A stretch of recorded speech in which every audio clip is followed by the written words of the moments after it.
Carroll O'Connor hated him more than anyone he'd ever known. He spent years hiding it, smiling for the cameras, delivering his lines with perfect timing. But behind the scenes, Carroll O'Connor carried a hatred so intense it consumed him. "I've never hated anyone as much as I hated Rob Reiner." Those words, spoken late in his life, shocked even those who knew him best. This wasn't professional rivalry. This wasn't creative tension. This was something far more personal. A wound that never healed. A resentment that grew deeper with every season. And when you understand what really happened between them, you'll see their on-screen relationship in a completely different light. Because the father-son arguments that made America laugh, they weren't all acting. Some of that tension was devastatingly real. Carroll O'Connor was born John Carroll O'Connor on August 2nd, 1924 in the Bronx, New York. He grew up in an Irish-American family that valued education, storytelling, and tradition. His early life was shaped by the economic struggles of the Great Depression, experiences that gave him a sharp awareness of class, hardship, and the different ways people view the world. Perspectives he later brought so vividly into his acting roles. After attending college, O'Connor's academic pursuits were briefly interrupted by his service in the United States Merchant Marine during World War II, a formative period that exposed him to resilience, discipline, and the complexities of human behavior. Following the war, O'Connor returned to academics, ultimately earning a degree in English. His love for literature, language, and human expression led him to pursue teaching before he discovered his true passion, acting. In the 50s, he moved abroad to Ireland, where he studied at university. This time overseas gave him a rich appreciation for theater and performance, and he began appearing in stage productions, sharpening his craft and preparing himself for the long career that awaited him. O'Connor eventually made his way back to the United States, where he worked tirelessly in the 60s to establish himself in the entertainment industry. He appeared in guest roles on several television series and in supporting parts in Hollywood films. These roles demonstrated his versatility, as he could easily move between serious dramatic portrayals and lighter comedic characters. However, despite his talent, it wasn't until the 70s that O'Connor landed the role that would define his career and elevate him into television history. That role, of course, was Archie Bunker in the groundbreaking sitcom that ran from 1971 to 1979. Archie Bunker was a working-class man from Queens, a character who embodied the prejudices, frustrations, and generational divides of American society at the time.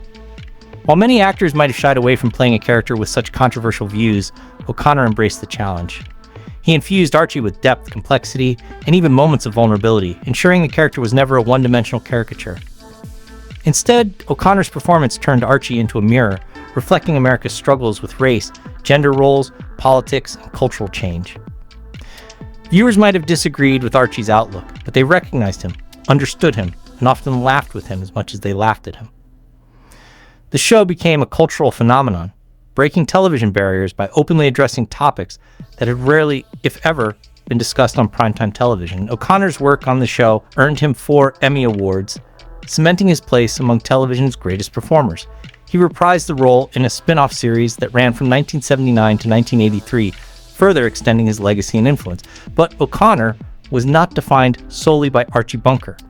In the late 80s and 90s, he reinvented himself with another iconic role, this time as a compassionate, thoughtful police chief in a television adaptation set in the South. In stark contrast to Archie, this character evolved with time, learning, growing, and adapting to the challenges of racial tension and crime in a small town. O'Connor also worked as a producer and writer on the series, proving his skill extended beyond acting and into storytelling itself. His creative vision helped the show become a long-running success that showcased his range as both a performer and a leader in the industry. In 1962, while Carroll O'Connor was in Rome working on an epic historical film production, he and his wife Nancy made a profoundly personal and life-changing decision. They adopted a 6-month-old infant boy, naming him Hugh. A deeply symbolic choice that honored O'Connor's own brother, who had tragically passed away just a year earlier. This act of adoption not only reflected the couple's compassion and desire to provide a loving home to a child in need, but also underscored O'Connor's deep commitment to family, even amid the chaos and demands of an international film production. As Hugh grew up, he was exposed to the world of television and film through his father's career. At the age of 17, he took on a small but meaningful role on the set of his father's show, working behind the scenes. This position gave Hugh the chance to be actively involved in the environment that had shaped much of his father's life and career. Eventually, O'Connor even created a character specifically for Hugh on one of his later shows, a gesture that went beyond mere career assistance. It was a heartfelt attempt to give his son a space to express himself creatively and professionally under the protective guidance of a father who understood the challenges and opportunities of the acting world. Tragically, on March 28, 1995, O'Connor's son Hugh died by suicide after a long and painful struggle with drug addiction. This devastating loss profoundly affected O'Connor both as a father and as a public figure. The pain of losing a child is immeasurable, and for O'Connor, it became a catalyst for advocacy and public service. In the aftermath of Hugh's death, O'Connor channeled his grief into meaningful action, appearing in public service announcements about drug abuse. He used his platform, fame, and personal experience to educate the public about the dangers of addiction and the human cost it carries, striving to prevent other families from enduring the heartbreak he had experienced.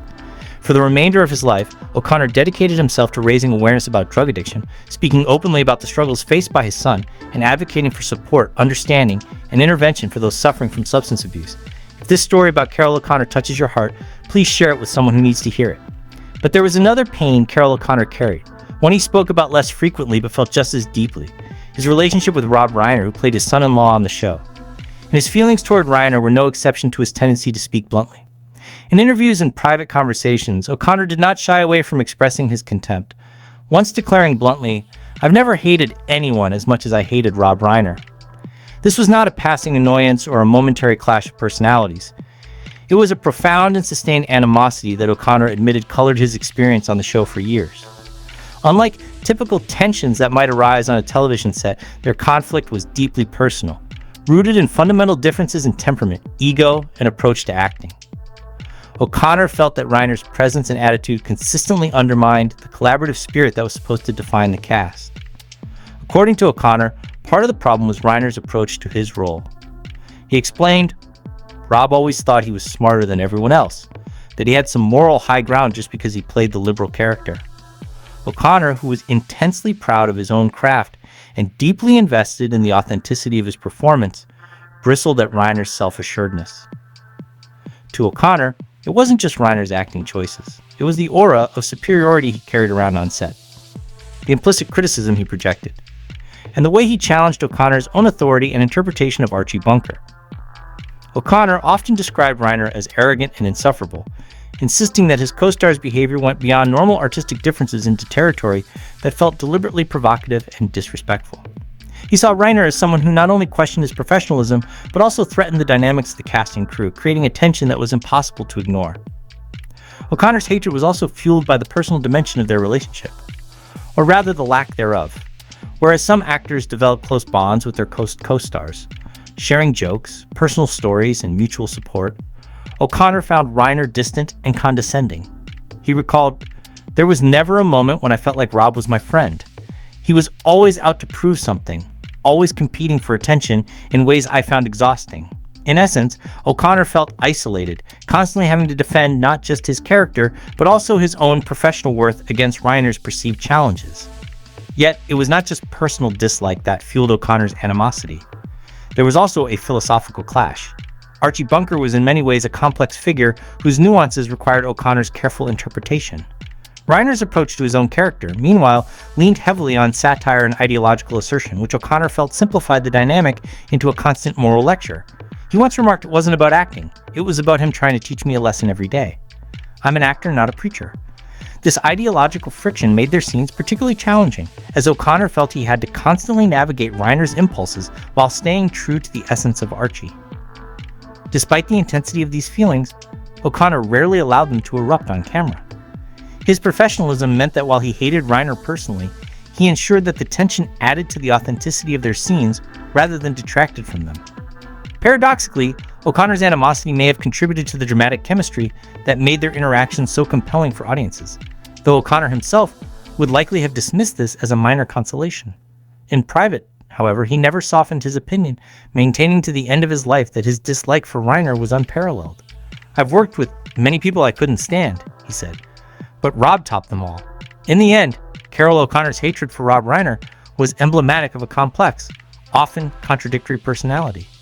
A man who was passionate about his craft, fiercely protective of his artistic integrity, and unafraid to confront those he found insufferable.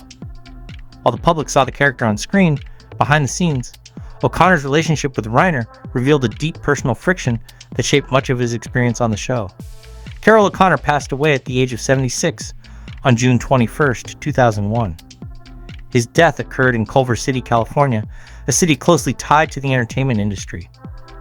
The immediate cause of his death was a heart attack, precipitated by long-standing complications from diabetes, a condition he had battled for years. His passing marked the end of an era in American television, as O'Connor had been a towering presence on screen, bringing depth, humor, and social commentary to a character that had become both a cultural touchstone and a symbol of the complexities of working-class life in America. Following his death, O'Connor's body was interred at a prestigious cemetery in Los Angeles, known for being the final resting place of many Hollywood luminaries. In a deeply personal and poignant tribute, a memorial honoring his son Hugh was also placed on O'Connor's gravestone. This gesture underscored the profound bond between father and son. The memorial served not only as a remembrance of Hugh, but also as a symbol of O'Connor's devotion to family, highlighting the ways in which his personal life was intertwined with his public persona. If this story moved you, hit that like button and subscribe for more untold stories about television's greatest stars. Share this with someone who needs to understand that even the most beloved shows hide complicated truths. Because Carroll O'Connor's confession about Rob Reiner reveals something important about the cost of greatness. That sometimes the performances we love most come from places of genuine pain. That the chemistry we celebrate on screen can mask real animosity behind the scenes. And that even legends carry resentments they can never quite let go of. Carroll O'Connor gave us Archie Bunker, a character that changed television forever. But he paid a price for that role, in professional tension, in personal grief, and in a hatred he carried until the day he died. That's the real story. Not the one audiences saw, but the one that shaped every scene, every argument, every moment of brilliant television that we still watch today.